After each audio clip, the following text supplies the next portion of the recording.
Glory to God. Jesus is alive എന്ന ഈ പ്രോഗ്രാമിലേക്ക് എല്ലാ മാന്യ പ്രേക്ഷകരെയും കർത്താവായ യേശു ക്രിസ്തുവിൻ്റെ നിസ്തുല്യ നാമത്തിൽ ഞാൻ സ്വാഗതം ചെയ്യുന്നു. വീണ്ടും ഒരിക്കൽ കൂടെ മാറ്റമില്ലാത്ത ദൈവത്തിൻ്റെ വചനം നിങ്ങളോട് പ്രസ്താവിക്കുവാൻ ദൈവം ഒരുക്കി തന്ന ഈ നല്ല അവസരത്തിനായി എല്ലാ മഹത്വവും ഞാൻ സർവശക്തനാകുന്ന ദൈവത്തിന് അർപ്പിക്കുന്നു. പ്രത്യേകിച്ച് ഈ പ്രോഗ്രാം കാണുന്ന നിങ്ങളും നിങ്ങളുടെ കുടുംബവും ദൈവരാജ്യത്തിനും ദൈവസഭയ്ക്കും ഞങ്ങൾക്കും ഒരു അനുഗ്രഹമാണ്. ഇന്ന് ഈ പ്രോഗ്രാം കാണുന്ന നിങ്ങളെല്ലാവരെയും യേശു ക്രിസ്തു സ്നേഹിക്കുന്നു എന്ന ആ യാഥാർത്ഥ്യം, ആ സത്യം നിങ്ങൾ തിരിച്ചറിയുമ്പോഴാണ് യഥാർത്ഥ സന്തോഷം നമ്മുടെ ഉള്ളിലുണ്ടാകുന്നത്. നമ്മുടെ ജീവിത സാഹചര്യങ്ങൾ നിമിത്തം, നമ്മുടെ ഇടപാടുകൾ നിമിത്തം പല സന്ദർഭങ്ങളിലും നമ്മളെ നിരാശപ്പെടുത്താവുന്ന ഒരുപാട് അനുഭവങ്ങൾ, വാക്കുകൾ, സാഹചര്യങ്ങൾ നമ്മുടെ മുമ്പിൽ വെളിപ്പെടാം. പക്ഷേ യേശു പറഞ്ഞ വാക്ക് നിങ്ങൾ ശ്രദ്ധിക്കുക. പിതാവ് എന്നെ സ്നേഹിക്കുന്നത് പോലെ ഞാനും നിങ്ങളെ സ്നേഹിക്കുന്നു. അടുത്ത വാക്യത്തിൽ എഴുതിയിരിക്കുന്നു, എൻ്റെ സ്നേഹത്തിൽ നിങ്ങൾ വസിക്കുവിൻ, നിങ്ങളുടെ സന്തോഷം പൂർണ്ണമാകുവാൻ. നമ്മുടെ സന്തോഷം പൂർണ്ണമാകണമെങ്കിൽ ഒരു കാര്യം നാം മനസ്സിലാക്കണം, യേശു കർത്താവ് നമ്മളെ സ്നേഹിക്കുന്നുണ്ട് എന്ന്. ഇന്ന് യേശു ക്രിസ്തു സ്നേഹിക്കുന്ന ഒരു വ്യക്തിയാണ് താങ്കൾ, അല്ലെങ്കിൽ ദൈവം വളരെ ഇഷ്ടപ്പെടുന്ന ഒരു വ്യക്തിയാണ് നിങ്ങൾ. ആ കാരണം കൊണ്ട് മാത്രമാണ് ദൈവത്തിൻ്റെ ശബ്ദം കേൾക്കുവാൻ ഇന്ന് നിങ്ങൾക്ക് സാധ്യമാകുന്നത്. തുടർന്നുള്ള സമയം വളരെ പ്രാർത്ഥനയോടെ, പ്രതീക്ഷയോടെ, വിശ്വാസത്തോടെ വളരെ ഇമ്പോർട്ടൻ്റ് ആയിട്ടുള്ള ദൈവത്തിൻ്റെ വചനം നമുക്ക് കേൾക്കാം. പ്രതീക്ഷയോടെ ആയിരിക്കാം. നമ്മുടെ അല്പസമയത്തെ ദൈവവചന ധ്യാനത്തിനായി 1 രാജാക്കന്മാരുടെ പുസ്തകം 17-ാം അധ്യായം 1, 2, 3 വാക്യങ്ങൾ നമുക്ക് ശ്രദ്ധിക്കാം. ഞാൻ സേവിച്ചു നിൽക്കുന്ന ഇസ്രായേലിൻ്റെ ദൈവമായ യഹോവയാണേ, ഞാൻ പറഞ്ഞല്ലാതെ ഈ ആണ്ടുകളിൽ മഞ്ഞും മഴയും ഉണ്ടാകുകയില്ല എന്ന് പറഞ്ഞു. ഇസ്രായേലിൻ്റെ ദൈവമായ യഹോവയുടെ നാമത്തിൽ ഏലിയാവ് എന്ന പ്രവാചകൻ ആഹാബ് എന്ന് പറയുന്ന രാജാവിൻ്റെ കൊട്ടാരത്തിൽ ധൈര്യത്തോടെ കയറി ചെന്ന് ദൈവം തന്നോട് അറിയിച്ച ആലോചനകളെ പ്രസ്താവിക്കുന്നു. തിശ്ബിയിൽ നിന്നുള്ള തിശ്ബിനായ ഏലിയാവ് എന്നുള്ള വിഷയത്തിൽ നാം മനസ്സിലാക്കിയ ഒരു കാര്യം, പ്രത്യേകമായ ഒരു ഐഡൻറ്റിറ്റിയോ പ്രത്യേകമായ ഒരു പാരമ്പര്യമോ വംശാവലിയോ ഒന്നും ആ മനുഷ്യന് പറയാനില്ല. പക്ഷേ ഏലിയാവ് എന്ന് പറയുന്ന വ്യക്തിക്ക് ഉണ്ടായിരുന്ന ഏറ്റവും ഇമ്പോർട്ടൻ്റ് ആയിട്ടുള്ള ഒന്ന്, താൻ സേവിക്കുന്ന സർവശക്തനാകുന്ന ദൈവം ആര് എന്നുള്ള ബോധ്യം തൻ്റെ ഉള്ളിലുണ്ടായിരുന്നു. നാം ആരെയാണോ സേവിക്കുന്നത്, നാം സേവിച്ച് നിൽക്കുന്ന ദൈവത്തെക്കുറിച്ചുള്ള ബോധ്യം, വെളിപ്പാട്, വിശ്വാസം നമ്മുടെ ഉള്ളിലുണ്ടെങ്കിൽ നമ്മൾ ഒന്നിൻ്റെ മുമ്പിൽ പതറാത്തവരും കുലുങ്ങാത്തവരും ആയിരിക്കും. തൻ്റെ ദൈവമായിട്ടുള്ള ബന്ധത്തെ താൻ അല്പം പോലും സംശയിക്കുന്നവൻ അല്ലായിരുന്നു. അതുകൊണ്ടല്ലേ ഏലിയാവ് പറഞ്ഞത്, ഞാൻ പറഞ്ഞല്ലാതെ ഈ ആണ്ടുകളിൽ മഞ്ഞും മഴയും ഉണ്ടാകത്തില്ല. അപ്പോൾ ഒരു ദുഷ്ടനായ രാജാവിൻ്റെ കൊട്ടാരത്തിനകത്ത് ചെന്ന് ഇത്ര ധൈര്യത്തോടെ, ഇത്ര തൻ്റെ ഇടത്തോടെ ദൈവത്തിൻ്റെ ആലോചനയെ തനിക്ക് പ്രസ്താവിക്കാൻ കഴിയണം എന്നുണ്ടെങ്കിൽ താൻ സേവിക്കുന്ന ദൈവത്തെ അല്പം പോലും താൻ സംശയിക്കാത്തവനായിരുന്നു. ഇവിടെയാണ് സഹോദരങ്ങളെ നമ്മുടെ ജീവിതത്തിൻ്റെ വിടുതൽ വെളിപ്പെടുന്നത്. യാക്കോബിൻ്റെ ലേഖനം 1-ാം അധ്യായത്തിൽ യാക്കോബ് പറയുന്നുണ്ട്, സംശയിക്കുന്നവൻ കാറ്റടിച്ചലയുന്ന കടൽ തിരയ്ക്ക് സമൻ, അവൻ കർത്താവിൽ നിന്ന് വല്ലതും പ്രാപിക്കുമെന്ന് നിരൂപിക്കരുത്. ഇന്ന് ഈ പ്രോഗ്രാം കാണുന്ന നിങ്ങൾക്ക് നിങ്ങളുടെ ജീവിതത്തിൽ, നിങ്ങളുടെ കുഞ്ഞുങ്ങളുടെ വിഷയത്തിൽ, നിങ്ങളുടെ വ്യക്തിപരമായ ജീവിതത്തിൽ എന്തെങ്കിലും പ്രാപിക്കണം, ഒരു വിടുതൽ പ്രാപിക്കണം, അല്ലെങ്കിൽ ഈ പ്രതിസന്ധിയിൽ ഒരു ജയമുണ്ടാകണമെന്നൊക്കെ നിങ്ങൾ ആഗ്രഹിക്കുന്നുണ്ടോ? അങ്ങനെയാണെങ്കിൽ മത്തായി 21:22 വാക്യം നിങ്ങൾ ശ്രദ്ധിക്കുക. നിങ്ങൾ പ്രാർത്ഥിക്കുന്നത് നിങ്ങൾക്ക് ലഭിച്ചു എന്ന് വിശ്വസിപ്പീൻ, എന്നാൽ നിങ്ങൾക്കത് ഉണ്ടാകും. എപ്പോഴും ഓർത്തോണം, പലരും ഭയത്തിലാണ് ജീവിക്കുന്നത്, ഫിയറില്ല. ഫിയറിൻ്റെ ഓപ്പോസിറ്റാണ് ഫെയ്ത്ത്. ഫെയ്ത്ത് ഉള്ളവർക്ക് ഫിയർ ഇല്ല, ഫിയർ ഉള്ളവർക്ക് ഫെയ്ത്ത് ഇല്ല. വിശ്വാസമുള്ളവർക്ക് ഭയമില്ല, ഭയമുള്ളവർക്ക് വിശ്വാസമില്ല. എന്നാൽ സംശയിക്കാതെ ഏലിയാവിനെ പോലെ സേവിക്കുന്ന ദൈവത്തിനൊരു വലിയ ഉറപ്പ് നിങ്ങൾക്കുണ്ടാകണം. ഈ ഉറപ്പാണ് നമ്മെ മറ്റുള്ള വ്യക്തികളിൽ നിന്നും വ്യത്യസ്തരാക്കി തീർക്കുന്നത്. അഗ്രിപ്പ രാജാവിൻ്റെ മുമ്പിൽ പൗലോസിനെ ദൈവം നിർത്തിയതിൻ്റെ കാരണം താൻ സേവിക്കുന്ന ദൈവത്തെക്കുറിച്ചുള്ള ഉറപ്പായിരുന്നു. അഗ്രിപ്പ രാജാവിനോട് പൗലോസ് പറഞ്ഞു, സ്വർഗീയ ദർശനത്തോട് ഞാൻ അനുസരണക്കേട് കാണിക്കത്തില്ല. കാരണം അഗ്രിപ്പ രാജാവെ, നിന്നേക്കാൾ വലിയവനാ എനിക്ക് ദർശനം തന്ന ദൈവം. അപ്പോൾ സേവിക്കുന്ന ദൈവം ആരെന്നുള്ള ഉറപ്പ് നമ്മുടെ അകത്തുണ്ടാകണം പ്രിയപ്പെട്ടവരെ. യേശു ക്രിസ്തുവിൽ വിശ്വസിക്കുന്ന നിങ്ങൾക്ക് അത് ആഴമായിട്ടുണ്ടാകണം. എബ്രായർക്കെഴുതിയ ലേഖനം അതിൻ്റെ 11-ാം അധ്യായം 6-ാം വാക്യത്തിൽ എഴുതിയിരിക്കുന്ന പോലെ ദൈവത്തിൻ്റെ അടുക്കൽ വരുന്നവൻ ദൈവം ഉണ്ടെന്നും തന്നെ അന്വേഷിക്കുന്നവർക്ക് അവൻ പ്രതിഫലം കൊടുക്കുമെന്നും വിശ്വസിക്കേണ്ടതല്ലയോ? അപ്പോൾ കർത്താവ് നമുക്ക് പ്രതിഫലം തരുമെന്നും ദൈവം എനിക്ക് വേണ്ടി പ്രവർത്തിക്കുമെന്നുമുള്ള ആ വിശ്വാസം നിങ്ങളുടെ അകത്ത് ആഴമായി ഉണ്ടാകണം. ഇതാണ് ഏലിയാവിൻ്റെ ധൈര്യം. ഞാൻ പറഞ്ഞല്ലാതെ ഈ ആണ്ടിൽ മഞ്ഞും മഴയും പെയ്യത്തില്ല എന്ന് ധൈര്യത്തോടെ ഏലിയാവ് പറഞ്ഞതിൻ്റെ കാരണം സംശയിക്കാത്ത, ദൈവത്തെ അല്പം പോലും സംശയിക്കാത്ത, ദൈവം കൈവിടത്തില്ല എന്ന തൻ്റെ ഉറപ്പായിരുന്നു. എന്നാൽ അടുത്ത വാക്യം ഇന്നത്തെ എപ്പിസോഡിൽ വളരെ ഇമ്പോർട്ടൻ്റ് ആണ്. ആഹാബിൻ്റെ കൊട്ടാരത്തിനകത്ത് കയറി ഏലിയാവ് ഈ ദൂത് പറഞ്ഞിട്ട് ഇറങ്ങിക്കഴിയുമ്പോൾ അടുത്ത വാക്യത്തിൽ 1 രാജാക്കന്മാരുടെ പുസ്തകം 17-ാം അധ്യായം 3-ാമത്തെ വാക്യത്തിൽ അവിടെ എഴുതിയിട്ടുണ്ട്, സർവശക്തനാകുന്ന ദൈവം ഏലിയാവിനോട് പറയുന്നു, നീ വേഗം കെരീത്തിൽ പോയി ഒളിച്ചിരിക്കണം.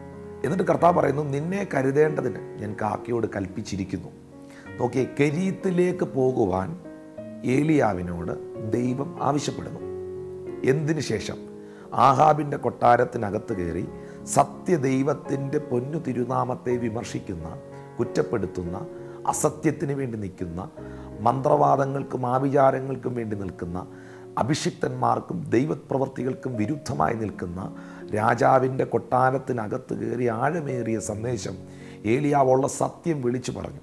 സേവിച്ചു നിൽക്കുന്ന ഒരു ദൈവമുണ്ടെന്നും ഇസ്രായേലിൽ ദൈവമായ യഹോവയാണ് സത്യദൈവം എന്നുള്ള യാഥാർത്ഥ്യത്തെ അവൻ വെളിപ്പെടുത്തി കഴിഞ്ഞ ഉടനെ ദൈവം അവനോട് പറയുകയാണ്, നീ ഇവിടുന്ന് പോയി കെരീത്തിൽ പോയി ഒളിച്ചിരിക്കണം. എന്താ ഈ കെരീത്ത് എന്ന വാക്കിൻ്റെ അർത്ഥം? കെരീത്ത് എന്ന വാക്കിൻ്റെ യഥാർത്ഥമായ അർത്ഥമെന്ന് പറയുന്നത് കട്ട് എവേ എന്നുള്ളതാണ്. എന്ന് പറഞ്ഞാൽ ഒറ്റപ്പെടലിൻ്റെ സ്ഥലം, separation, the place of separation. Separated ആക്കി ദൈവം കൊണ്ടുപോയി ഇരുത്തുന്ന സ്ഥലമാണ് കെരീത്ത്. ഇതിൽ നിന്ന് എനിക്ക് മനസ്സിലാകുന്ന ഒരു കാര്യം, സത്യവചനത്തിന് വേണ്ടി നിൽക്കുന്ന, ദൈവവചനത്തിൻ്റെ സത്യത്തെ മുഖം നോക്കാതെ കൊട്ടാരത്തിലും വിളിച്ചു പറയുന്ന ഒരു വ്യക്തിയുടെ ജീവിതത്തിൽ ചില സെപ്പറേഷനുകൾ ഉണ്ടാകും, ചില ഒറ്റപ്പെടലിൻ്റെ കെരീത്തുകൾ ഉണ്ടാകും. ഇന്ന് ഈ പ്രോഗ്രാം കാണുന്ന താങ്കളുടെ ജീവിതത്തിൽ എവിടെയെങ്കിലും എന്തെങ്കിലും ഒറ്റപ്പെടലുകൾ ഉണ്ടാകുന്നെങ്കിൽ ഞാൻ ഉറപ്പായും പറയുന്നു, സത്യവചനത്തിന് വേണ്ടി നിന്നതിൻ്റെ പേരിൽ ഉണ്ടാകുന്ന ഒറ്റപ്പെടുത്തലുകളുടെ നടുവിൽ താങ്കൾ ഏകനല്ല, താങ്കൾ ഒറ്റയ്ക്കല്ല. സർവശക്തനാകുന്ന ദൈവം താങ്കളോടൊപ്പമുണ്ട്. ഒറ്റപ്പെടലിൻ്റെ കെരീത്തുകൾ ഇന്ന് നിങ്ങൾ അനുഭവിക്കുന്നുണ്ടെങ്കിൽ നിശ്ചയമായിട്ടും കർത്താവിൻ്റെ വചനം അനുസരിക്കുമ്പോൾ ഉണ്ടാകുന്ന ഒന്നാണ് കെരീത്ത്. 1 പത്രോസിൻ്റെ ലേഖനം 4-ാം അധ്യായം 14 മുതൽ 19 വരെയുള്ള വാക്യം, 1 പത്രോസ് 4-14 മുതൽ 19 വരെ വായിക്കുമ്പോൾ അവിടെ എഴുതിയിരിക്കുന്നു, നിങ്ങളാരും കള്ളന്മാരോ കുലപാതകന്മാരോ ആയിട്ടല്ല കഷ്ടം അനുഭവിക്കുന്നത്. ക്രിസ്ത്യാനിയായിട്ട് കഷ്ടം സഹിക്കേണ്ടി വന്നാലോ നിങ്ങൾ ഭാഗ്യവാന്മാർ, അനുഗ്രഹിക്കപ്പെട്ടവർ. മഹത്വത്തിൻ്റെ ആത്മാവായ ദൈവാത്മാവ് നിങ്ങളിൽ വസിക്കുന്നല്ലോ. നിങ്ങൾ കേൾക്കുന്ന ഈ നിന്ന, ഈ കഷ്ടപ്പാടുകൾ, പരിഹാസങ്ങൾ, ദുഷികൾ, ഈ ഒറ്റപ്പെടലുകളൊക്കെ ഏലിയാവിനെ പോലെ ആ വചനത്തിന് വേണ്ടി നിന്നതുകൊണ്ടാണ് നിങ്ങൾ അനുഭവിക്കുന്നെങ്കിൽ നിശ്ചയമായിട്ട് സഹോദരങ്ങളെ, മഹത്വത്തിൻ്റെ ആത്മാവായ ദൈവാത്മാവ് നിങ്ങളിൽ ഉള്ളതുകൊണ്ട് തന്നെയാണ്. ഒന്നുകൂടെ ഞാൻ പറയാം, നിങ്ങളെ പിന്നിൽ നിന്ന് ആരെങ്കിലും കുത്തുന്നെങ്കിൽ അതിൻ്റെ അർത്ഥം നിങ്ങൾ ആ വ്യക്തിക്ക് മുന്നിലാണെന്ന്. നിങ്ങൾ ആ വ്യക്തിക്ക് മുൻപിലായതുകൊണ്ടാണ് നിങ്ങളെ പിന്നിൽ നിന്ന് കുത്തുന്നത്. നിശ്ചയമായിട്ടും വാക്കുകൾ കൊണ്ടോ പ്രവർത്തികൾ കൊണ്ടോ ആക്ഷേപങ്ങൾ കൊണ്ടോ നിന്ദകൾ കൊണ്ടോ നിങ്ങളെ ആരെങ്കിലും പിറകിൽ നിന്ന് കുത്തുന്നെങ്കിൽ ഓർക്കുക, നിങ്ങൾ ആ വ്യക്തിയേക്കാൾ പല ചൂടുകൾ മുന്നിലാണ്. ആ കാരണം കൊണ്ടാണ് പിൻപിലുള്ളതിനെ മറന്ന് മുൻപിലുള്ളതിനെ ആഞ്ഞ് ദൈവം വിളിച്ച വിളിയെ ലാക്കാക്കി ഓടാനാണ് കർത്താവ് നമ്മെ കുറിച്ച് ആഗ്രഹിക്കുന്നത്. ഇന്ന് ഈ പ്രോഗ്രാം കാണുന്ന മാന്യ പ്രേക്ഷകരെ, ചില ആഹാബുമാരുടെ മുൻപിൽ, ചില കൊട്ടാരത്തിനകത്ത് ദൈവവചനത്തിൻ്റെ സത്യത്തിന് വേണ്ടി നിങ്ങൾ നിന്ന കാരണം കൊണ്ട് കുടുംബക്കാരുടെ ഇടയിൽ, ബന്ധുമിത്രാദികളുടെ ഇടയിൽ, ചാർച്ചക്കാരുടെ ഇടയിൽ, സഭക്കാരുടെ ഇടയിലൊക്കെ ഒറ്റപ്പെടലിൻ്റെ കെരീത്തുകൾ നിങ്ങൾ അനുഭവിക്കുന്നുണ്ടെങ്കിൽ നിങ്ങൾ ഭാരപ്പെടരുത്. ആ കെരീത്തിലും നിങ്ങളെ കരുതുവാൻ ദൈവ സർവശക്തനാണ്. ഇവിടെ എന്നെ ചിന്തിപ്പിച്ചൊരു വലിയ കാര്യം, ഏലിയാവെന്ന് പറയുന്ന ഈ ഭക്തനായ മനുഷ്യനോട് ദൈവം തമ്പുരാൻ പറയുക, നീ പോയി കെരീത്തിൽ ഒളിച്ചിരിക്കുക, നിന്നെ കരുതേണ്ടതിന് ഞാൻ കാക്കയോട് കൽപ്പിച്ചിരിക്കുന്നു. കൽപ്പിക്കാമെന്നല്ല, പറഞ്ഞേക്കാമെന്നല്ല, നീ പൊയ്ക്കോ പുറകെ, അങ്ങനല്ല, കാക്കയോട് ഞാൻ കൽപ്പിച്ചിരിക്കുന്നു എന്ന് പറഞ്ഞാൽ, ഏലിയാവേ, നീ ഈ കെരീത്തിലേക്ക് പോകാൻ പുറപ്പെടുന്നതിന് മുമ്പ് നിന്നെ കരുതാൻ ഒരു കാക്കയോട് ഞാൻ അറിയിച്ചിട്ടുണ്ട്. ദൈവത്തിന് ആ വ്യക്തിയെക്കുറിച്ചുള്ള കോൺഫിഡൻസ് കണ്ടോ, വിശ്വാസം കണ്ടോ? ആ മനുഷ്യൻ പോകുന്നതിന് മുൻപേ, ഇറങ്ങുന്നതിന് മുമ്പേ അവനെ കരുതാൻ ഒരു കാക്കയോട് പറഞ്ഞു കഴിഞ്ഞു. ഞാൻ ചോദിക്കട്ടെ, ഏലിയാവ് അവിടുന്ന് പുറപ്പെട്ടില്ലെങ്കിൽ, കെരീത്തിൽ പോയില്ലെങ്കിൽ, ദൈവം കൽപ്പിച്ച കാക്ക ആകെ കൺഫ്യൂസ്ഡ് ആകത്തില്ലേ ഏലിയാവിനെ കാണാതിരുന്നാൽ? അപ്പോൾ ദൈവത്തിന് അത്രയേ ഉറപ്പുണ്ടായിരുന്നു ഇവൻ പോകുന്നു. കർത്താവിന് അത്രയും വിശ്വാസം ഏലിയാവിനെ കുറിച്ചുണ്ടായിരുന്നു. അതുകൊണ്ടാണ് അവനെ കെരീത്തിലേക്ക് പറഞ്ഞയക്കുന്നതിന് മുൻപേ കാക്കയോട് ദൈവം കൽപ്പിച്ചു, പറഞ്ഞിരുന്നു ഏലിയാവിനെ കരുതേണ്ടതിന്. അപ്പോൾ ആ ഒരു വിശ്വസ്തത നാം ദൈവം മുമ്പാകെ നേടിയെടുക്കണം. നാം ദൈവത്തിൽ വിശ്വസിക്കുന്നവരാണ് സത്യം. നാം ദൈവത്തിൽ വിശ്വസിക്കണം. പക്ഷേ ദൈവത്തിന് നമ്മെ വിശ്വസിക്കാൻ കഴിയുമോ? അതാണ് വളരെ ഇമ്പോർട്ടൻറ്റ്. പലപ്പോഴും ഞാൻ പറയുന്നൊരു കാര്യമുണ്ട്, നമ്മൾ ദൈവത്തിൽ വിശ്വസിക്കുന്നതിന് മുൻപേ ദൈവം നമ്മളെ വിശ്വസിച്ചു.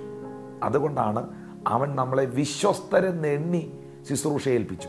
ശുശ്രൂഷ ഏൽപ്പിച്ചിട്ടല്ല വിശ്വസ്തരെന്ന് എണ്ണിയെ, വിശ്വസ്തരെന്ന് എണ്ണിയിട്ടാണ് ശുശ്രൂഷ ഏൽപ്പിച്ചത്. എന്ന് പറഞ്ഞാൽ നാം ദൈവത്തിൽ വിശ്വസിക്കുന്നതിന് മുൻപേ ദൈവം നമ്മളെ വിശ്വസിച്ചു. അപ്പോൾ ആ കർത്താവിൻ്റെ മുൻപിൽ നാം എല്ലാറ്റിലും വിശ്വസ്തരായിരിക്കണം. പ്രിയമുള്ളവരെ, നാം ദൈവത്തെ വിശ്വസിക്കുന്നു എന്ന അഭിമാനത്തോടെ നാം പറയുന്നതിനേക്കാളും ശക്തമല്ലേ സർവശക്തനായ ദൈവം പറയുക, ഞാൻ അവനിൽ വിശ്വസിക്കുന്നു. ഞാൻ അബ്രഹാമിൻ്റെയും ഇസഹാക്കിൻ്റെയും യാക്കോബിൻ്റെയും ദൈവം. കണ്ടോ, ദൈവം പറയാ ഞാൻ അബ്രഹാമിൻ്റെ ദൈവമാണ്. നമ്മൾ പറയാറുണ്ട് ദൈവം എൻ്റെ ദൈവമാണ്. പക്ഷെ ദൈവം പറയാ ഞാൻ ഇന്ന ആളുടെ ദൈവം. നിങ്ങളുടെ പേര് കൂട്ടിച്ചേർത്ത് ദൈവം പറയുക ഞാൻ ഇന്ന ആളുടെ ദൈവമാണ്. ഞാൻ ടിനു ജോർജിൻ്റെ ദൈവമാണ്. ഓ പ്രൈസ് ലോർഡ്. ഞാൻ അപ്പോസ്തലനായ പൗലോസിൻ്റെ ദൈവമാണ്. അല്ലെങ്കിൽ ഞാൻ ഇന്ന ദൈവദാസൻ്റെ ദൈവമാണ്. ഞാൻ ഇന്ന വ്യക്തിയുടെ ദൈവമാണ്. ഞാൻ പറയും കർത്താവേ നീ എൻ്റെ ദൈവമാണ്. അതിനേക്കാൾ എത്രയോ പവർഫുള്ളാണ് ദൈവം എൻ്റെ പേര് ചേർത്ത് പറയുന്നത്. അവൻ എൻ്റെ മകനാണ്, അവൻ എൻ്റെ മകളാണ്. വിശുദ്ധ ബൈബിൾ ഒരു വാക്യം പൗലോസ് അപ്പോസ്തലൻ പറയുന്നുണ്ട്, വിശേഷാൽ നാം ദൈവത്തെ അറിഞ്ഞിരിക്കെ ദൈവം നമ്മയും അറിഞ്ഞിരിക്കെ. അപ്പോൾ നാം ദൈവത്തെ അറിഞ്ഞു എന്നുള്ളതിനേക്കാളും ഇമ്പോർട്ടൻ്റ് ആണ് ദൈവം നമ്മളെ അറിയുന്നെന്ന് പറയുന്നത്. ഓ, അഖിലാണ്ടത്തെ മുഴുവൻ സൃഷ്ടിച്ച, ഈ ലോകത്തിലുള്ള സകലത്തെയും ക്രിയേറ്റ് ചെയ്ത, ഈ ലോകത്തിൽ എത്ര മനുഷ്യനുണ്ടെന്ന് അറിയുന്ന, എത്ര ജനനം എത്ര മരണം ഈ ഭൂമിയിൽ നടക്കുന്നുണ്ടെന്ന് അറിയുകയും പ്രവർത്തിക്കുകയും ചെയ്യുന്ന, കാട്ടിലെ മൃഗങ്ങളെ അറിയുന്ന, വയലിലെ താമരയെ അറിയുന്ന, ആ സാഗരത്തിലെ വെള്ളത്തെ ഉള്ളം കയ്യിൽ വഹിക്കുന്ന, ഭൂമിയെ കൈഞ്ഞാണ് കൊണ്ട് അളക്കുന്ന, ഭൂമിയിലുള്ള പർവ്വതങ്ങളെ വെള്ളിക്കോൽ കൊണ്ട് തൂക്കുന്ന ഇത്ര വലിയവനായ ദൈവം എന്നെ പേഴ്സണലി അറിയുന്നു എന്ന് പറഞ്ഞാൽ അത് എത്ര വലിയ കാര്യമാണ്. ഞാൻ ദൈവത്തെ അറിയുന്നതിനേക്കാൾ, ദൈവത്തെ അറിയുന്നു എന്ന് പറയുന്നതിനേക്കാൾ ഭയങ്കരമല്ലേ ഈ ദൈവം എന്നെ അറിയുന്നെന്ന് പറയുന്നത്. അപ്പോൾ എൻ്റെ മാന്യ സഹോദരങ്ങളെ, ഇതാണ് ഏറ്റവും ഇമ്പോർട്ടൻറ്റ്. ഏലിയാവെന്ന് പറഞ്ഞ മനുഷ്യനെക്കുറിച്ച് ദൈവത്തിനുണ്ടായിരുന്ന വിശ്വാസം, അവൻ എൻ്റെ വാക്കനുസരിക്കും എന്ന ദൈവത്തിൻ്റെ ആ കോൺഫിഡൻസ്, ആ ഉറപ്പ് ഏലിയാവിനെ കെരീത്തിലേക്ക് അയക്കുന്നതിന് മുൻപ് കാക്കയോട് ദൈവം കൽപ്പിച്ചത്. നോക്കിയേ, ഒറ്റപ്പെടലുകളുടെ കെരീത്തിൽ, പ്രതിസന്ധികളുടെ കെരീത്തിൽ, ഏകാന്തതയുടെ കെരീത്തിൽ ദൈവവചനം അനുസരിച്ചതിൻ്റെ പേരിൽ താങ്കളായിരിക്കുന്നെങ്കിൽ ഇന്ന് ഈ പ്രോഗ്രാം കാണുന്ന മാന്യ സഹോദരനെ സഹോദരിയെ ഞാൻ ഉറപ്പായും പറയുന്നു, ആ കെരീത്തിലും നിങ്ങളെ മാനിക്കുവാൻ, നിങ്ങളെ കരുതുവാൻ ദൈവം വിശ്വസ്തനാണ്. ഈ ഏലിയാവിനെ വേണമെങ്കിൽ ചിന്തിക്കാം. ഞാനൊരു പ്രവാചകനാണ്, കുറച്ച് മണിക്കൂർ മുമ്പ് രാജാവിനോട് വരെ കയറി ഇന്ന് പ്രവചിച്ച ആളാണ്, കൊട്ടാരത്തിൽ വരെ ശുശ്രൂഷ ചെയ്ത വ്യക്തിയാണ്. അത്ര പവർഫുള്ളാണ്. ഇത്രയും ശക്തനാകുന്ന ഈ പ്രവാചകനായ ഏലിയാവിന് വേണേൽ തിങ്ക് ചെയ്യാം, വെറുതെ എന്തിനാണ് കെരീത്തിൽ പോയിരുന്ന എൻ്റെ സമയം കളയുന്നത്? വെറുതെ എന്തിനാണ് എൻ്റെ ടൈം വേസ്റ്റ് ചെയ്യുന്നത്? ആരോരുമില്ലാത്ത, പ്രവചന ശബ്ദം കേൾക്കാൻ ഒരു മനുഷ്യനുമില്ലാത്ത ഈ കെരീത്തിൽ കിടന്ന് എൻ്റെ സമയം കളയണം? ഇന്ന് ഈ പ്രോഗ്രാം കാണുന്ന ചില വ്യക്തികളോട് വ്യക്തിപരമായി പരിശുദ്ധാത്മാവ് വ്യക്തമായി ഇടപെടുന്നു. ദൈവം നിങ്ങളെ ഏതെങ്കിലും ഒരു സ്ഥലത്ത് കൊണ്ട് നിർത്തിയിട്ടുണ്ടെങ്കിൽ അതിൻ്റെ പിന്നിൽ ദൈവത്തിന് ഒരു പദ്ധതിയുണ്ട്. ഏതെങ്കിലും ഒരു സഭയിൽ ദൈവം നിങ്ങളെ നിർത്തിയിരിക്കുന്നെങ്കിൽ, ഏതെങ്കിലും ഒരു കുടുംബത്തിൽ കർത്താവ് നിങ്ങളെ നിർത്തിയിരിക്കുന്നെങ്കിൽ, ഒരു ഓഫീസിൽ ദൈവം നിങ്ങളെ ഇപ്പോൾ ആക്കിയിരിക്കുന്നെങ്കിൽ നിങ്ങൾ വേവറിങ് ആകരുത്, വെപ്രാളപ്പെടരുത്, ആകുലപ്പെടരുത്. എൻ്റെ സമയം ഇവിടെ പോവുക, എനിക്ക് ശുശ്രൂഷയുണ്ട്, എനിക്ക് പ്രസംഗിക്കാനറിയാം, ഇവിടെ നിന്ന് എൻ്റെ സമയം വേസ്റ്റ് ചെയ്യുക, ഈ ചർച്ചയിൽ വന്ന് നിന്ന് എൻ്റെ സമയം വെറുതെ കളയുക, എന്തെല്ലാം കാര്യങ്ങൾ എനിക്ക് ഒറ്റയ്ക്ക് എന്നാൽ ചെയ്യാൻ കഴിയും എന്നൊക്കെ നിങ്ങൾ ചിന്തിക്കുന്നെങ്കിൽ അത് ദൈവികമല്ല. ദൈവം എവിടെയാണോ നിങ്ങൾക്ക് അനുവദിച്ച് തന്നിരിക്കുന്നത്, ഏത് കിരീടത്തിലാണോ, ഏത് സ്ഥലത്താണോ അവിടെ നിൽക്കാനാണ് ദൈവത്തിന് നിങ്ങളെക്കുറിച്ചുള്ള പദ്ധതി. ഏലിയാവിനെ ചിന്തിച്ചൂടെ? ഞാൻ പ്രവാചകനാ, ഞാൻ ശുശ്രൂഷയുള്ള ആളാ, കൊട്ടാരത്തിൽ പോലും ഞാൻ പ്രവചിച്ചവനാ, രാജാവിനോട് വരെ ഞാൻ ദൂത് പറഞ്ഞവനാ, വെറുതെ എനിക്ക് കിരീടത്തിൽ പോയി നിൽക്കേണ്ട ആവശ്യമില്ല, വെറുതെ എനിക്ക് അവിടെ പോയി എൻ്റെ സമയം കളയേണ്ട കാര്യമില്ല എന്നൊക്കെ ചിന്തിക്കാം. പക്ഷേ അതൊന്നുമല്ല അവിടെ സംഭവിച്ചത്. ദൈവത്തിൻ്റെ വാക്കിനെ അനുസരിക്കാൻ, ദൈവഹിതത്തിന് വേണ്ടി മാറിയിരിക്കാൻ അവൻ തയ്യാറായി. ദൈവഹിതത്തിന് വേണ്ടി ഒന്ന് മാറിയിരിക്കാമോ? ദൈവഹിതത്തിന് വേണ്ടി ഒന്ന് സമയം കണ്ടെത്താമോ? കർത്താവേ, എൻ്റെ ഇഷ്ടമല്ല, നിൻ്റെ ഇഷ്ടം നടക്കട്ടെ. നീ എന്നെ എവിടെയാണോ ആക്കുന്നത് അവിടെ ആയിരിക്കാൻ ഞാൻ ആഗ്രഹിക്കുന്നു. പിതാവിൻ്റെ ഹിതത്തിന് വേണ്ടി പുത്രൻ ഏൽപ്പിക്കപ്പെട്ടപ്പോഴല്ലേ പിതാവ് പുത്രനെ മാനിച്ചത്? ഓ ഹല്ലേലൂയ! അവൻ ദൈവമായിരിക്കെ ദൈവത്തോടുള്ള സമത്വം മുറുകെ പിടിക്കാതെ വേഷത്തിൽ മനുഷ്യനെ താണഭൂമിയിലേക്ക് ഇറങ്ങി. അവിടെ എഴുതിയിരിക്കുന്നു, അവൻ ക്രൂശിലെ മരണത്തോളം, യേശു കർത്താവ് ക്രൂശിലെ മരണത്തോളം പിതാവിനോട് അനുസരണമുള്ളവനായി അവൻ തന്നെത്താൻ താഴ്ത്തി. അതുകൊണ്ട് പിതാവ് അവനെ ഏറ്റവും ഉയർത്തി. സ്വർഗത്തിലെ പിതാവിന് വിധേയപ്പെട്ടിരുന്ന പുത്രനെ പിതാവ് മാനിച്ചെങ്കിൽ, നിങ്ങളൊരു സഭയിലായിരിക്കുമ്പോൾ ആ സഭയുടെ ആത്മീയ പിതാവിന് അല്ലെങ്കിൽ ആ ദർശനത്തിന് നിങ്ങൾ വിധേയപ്പെടുമ്പോൾ അവിടെ ഒരു അനുഗ്രഹം നിങ്ങൾക്കുണ്ട്. നിങ്ങളുടെ ജീവിതത്തിൽ ഏത് സാഹചര്യങ്ങൾ വെളിപ്പെട്ടാലും ദൈവഹിതത്തെ നിങ്ങൾ ആരായണം. സ്വന്തം ഇഷ്ടമല്ല, സ്വന്തം ഇഷ്ടത്തിൽ, സ്വന്തം ബുദ്ധിയിൽ ആശ്രയിച്ച്, സ്വന്തം കഴിവിൽ ആശ്രയിച്ച് പോയവരൊക്കെ കുറച്ച് നാൾ പോയിട്ടുണ്ട്. പക്ഷേ അതിൻ്റെ ഒടുവിൽ അവരുടെ ജീവിതം വൻ പരാജയമായിട്ടുണ്ട്. എന്നാൽ യഹോവയിൽ ആശ്രയിക്കുകയും യഹോവ തന്നെ ആശ്രയമായിരിക്കുകയും ചെയ്ത മനുഷ്യൻ ഭാഗ്യവാൻ, അനുഗ്രഹപൂർണ്ണൻ എന്ന് വിശുദ്ധ ബൈബിളിൽ നാം വായിക്കുന്നു. പ്രിയമുള്ളവരെ, ഞാൻ നിങ്ങൾക്ക് വേണ്ടി പ്രാർത്ഥിക്കുവാൻ പോകുന്നു. ഇന്ന് ഞാൻ നിങ്ങൾക്ക് വേണ്ടി പ്രാർത്ഥിക്കുമ്പോൾ ദൈവത്തിൻ്റെ കരം നിങ്ങളെ സ്പർശിക്കും. വാസ്തവമായും വചന സത്യത്തിന് വേണ്ടി നിങ്ങൾ നിൽക്കണം. സത്യം ചെയ്തിട്ട് ഛേദം വന്നാലും മാറാത്തവനാണ് യഹോവയുടെ കൂടാരത്തിൽ വസിക്കുന്നത്. അപ്പോൾ സത്യത്തിന് വേണ്ടി നിങ്ങൾ നിൽക്കുന്നവരായിരിക്കണം. കർത്താവിൻ്റെ വചനത്തിന് വേണ്ടി നിൽക്കുമ്പോൾ നിന്ദകൾ വരാം, പഴികൾ വരാം, ദുഷികൾ വരാം, ലോകം ഒറ്റപ്പെടുത്തിയെന്നൊക്കെ വരാം. പക്ഷേ നിശ്ചയമായിട്ടും അപ്പോഴും കർത്താവ് നിങ്ങളുടെ കൂടെയുണ്ട്. ദൈവമക്കളെ, ഇന്ന് ഈ പ്രോഗ്രാം കാണുമ്പോൾ വചനത്തിന് വേണ്ടി നിൽക്കുന്നവനെ കരീത്തിലും കരുതുവാൻ ദൈവം വിശ്വസ്തന. നമുക്ക് പ്രാർത്ഥിക്കാം. ഞങ്ങളുടെ സ്വർഗീയ പിതാവേ, ഇന്ന് ഈ പ്രോഗ്രാം കാണുന്ന എല്ലാ മാന്യ പ്രേക്ഷകരെയും അവരുടെ കുടുംബത്തെയും ഞാൻ അനുഗ്രഹിക്കുന്നു. സത്യവചനത്തിനു വേണ്ടി ചങ്കും നെറ്റിയും കൊടുത്ത് ധീരതയോടെ നിൽക്കുവാൻ, മരിക്കേണ്ടി വന്നാലും സത്യവചനത്തിന് വേണ്ടി നിൽക്കുവാൻ ഈ ജനത്തെ കർത്താവ് സഹായിക്കണമേ. ജീവിതത്തിൻ്റെ സ്വാർത്ഥ വ്യക്തി താല്പര്യങ്ങളുടെ പിന്നിൽ ഓടുവാനല്ല, പാപത്തിൻ്റെ ഇച്ഛകൾക്ക് വേണ്ടി പോകാനല്ല.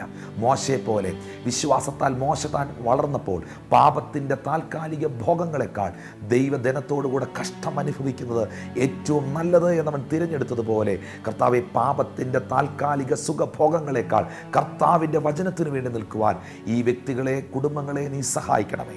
ഇവർ രോഗികളാണെങ്കിൽ ഇപ്പോൾ ഇവർ സൗഖ്യമാകട്ടെ. ഇവർ ഏതെങ്കിലും വിഷയത്തിൽ ഭാരപ്പെടുമ്പോൾ കർത്താവെ, കരീത്തിലും തൻ്റെ ഭക്തനെ കരുതാൻ മറക്കാത്ത ദൈവം മറന്നു പോകാതെ ഈ കുടുംബങ്ങളെ കരുതേണ്ടതിനായി, മാനിക്കേണ്ടതിനായി പ്രാർത്ഥിക്കുന്നു. എന്തെല്ലാം നീഡ് ഇവരുടെ മുമ്പിലുണ്ടോ അവയുടെ എല്ലാം മേൽ ദൈവത്തിൻ്റെ അത്ഭുതകരം വിടുതലായി വെളിപ്പെടട്ടെ എന്ന് പ്രാർത്ഥിക്കുന്നു. കർത്താവ് അത്ഭുതം ചെയ്തതിനായി സ്തോത്രം. നീ പ്രവർത്തിച്ചതിനാൽ നന്ദി. മഹത്വം അങ്ങേക്ക്. അത് യേശുവിൻ നാമത്തിൽ തന്നെ പിതാവേ, ആമേൻ. ദൈവമായ കർത്താവ് നിങ്ങളെയും നിങ്ങളുടെ കുടുംബത്തെയും നിങ്ങൾക്കുള്ളതിനെയും ധാരാളമായിട്ട് അനുഗ്രഹിക്കട്ടെ. അടുത്ത ദിവസം കാണുന്നവരെയും അത്യുന്നതൻ്റെ ചിറകിൻ്റെ മറവിൽ കർത്താവ് നിങ്ങളെ സൂക്ഷിക്കട്ടെ. I bless you in Jesus' almighty name.